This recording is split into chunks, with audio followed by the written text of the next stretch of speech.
19वीं सदी भारत के लिए एक महत्वपूर्ण मोड़ साबित हुई।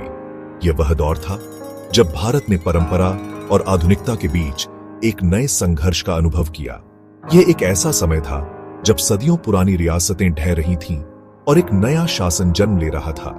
यह वह दौर था जब भारतीय समाज अपनी जड़ों से जुड़ा हुआ था, लेकिन साथ ही वह पश्चिमी सभ्यता के प्रभाव को भी महसूस कर रहा था। यह वह समय था जब भारत ब्रिटिश साम्राज्य के नियंत्रण में तेजी से आता जा रहा था। ईस्ट इंडिया कंपनी का प्रभाव बढ़ता जा रहा था और भारतीय रियासतें एक एक करके अंग्रेजों के अधीन होती जा रही थीं। 1857 का विद्रोह, जिसे भारत का प्रथम स्वतंत्रता संग्राम भी कहा जाता है, इसी दौर की एक महत्वपूर्ण घटना थी।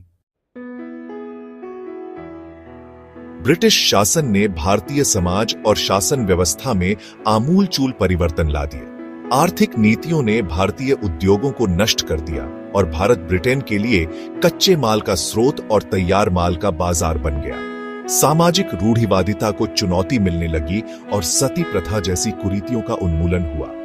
नई शिक्षा प्रणाली की शुरुआत हुई, जिसने अंग्रेजी भाषा और पश्चिमी ज्ञान को बढ़ावा दिया। इससे एक नया शिक्षित वर्ग उभरा, जिसने राष्ट्रवाद और स्वशासन की भावना को जन्म दिया। इस दौर में कई महत्वपूर्ण समाज सुधारक भी उभरे, जिन्होंने जाति व्यवस्था, छुआछूत और महिलाओं की स्थिति में सुधार के लिए आवाज उठाई। 19वीं सदी में भारतीय नारी ने अपनी आवाज बुलंद करनी शुरू कर दी थी। राजा राम मोहन राय, ईश्वर चंद्र विद्यासागर जैसे समाज सुधारकों ने महिला शिक्षा और विधवा विवाह का समर्थन किया। रानी लक्ष्मीबाई, झलकारी बाई जैसी वीरांगनाओं ने अपनी शौर्य गाथाएं रचकर इतिहास में अपना नाम अमर कर लिया। इस दौर में पंडिता रमाबाई जैसी विदुषी महिलाओं ने समाज में अपनी अलग पहचान बनाई। धीरे धीरे नारी समाज में अपनी जगह बनाने लगी और शिक्षा, स्वास्थ्य और सामाजिक अधिकारों के लिए संघर्ष करने लगी। 19वीं सदी ने भारत को एक नए दौर में प्रवेश कराया। यह एक ऐसा दौर था जब भारत अपनी गुलामी के खिलाफ जाग रहा था।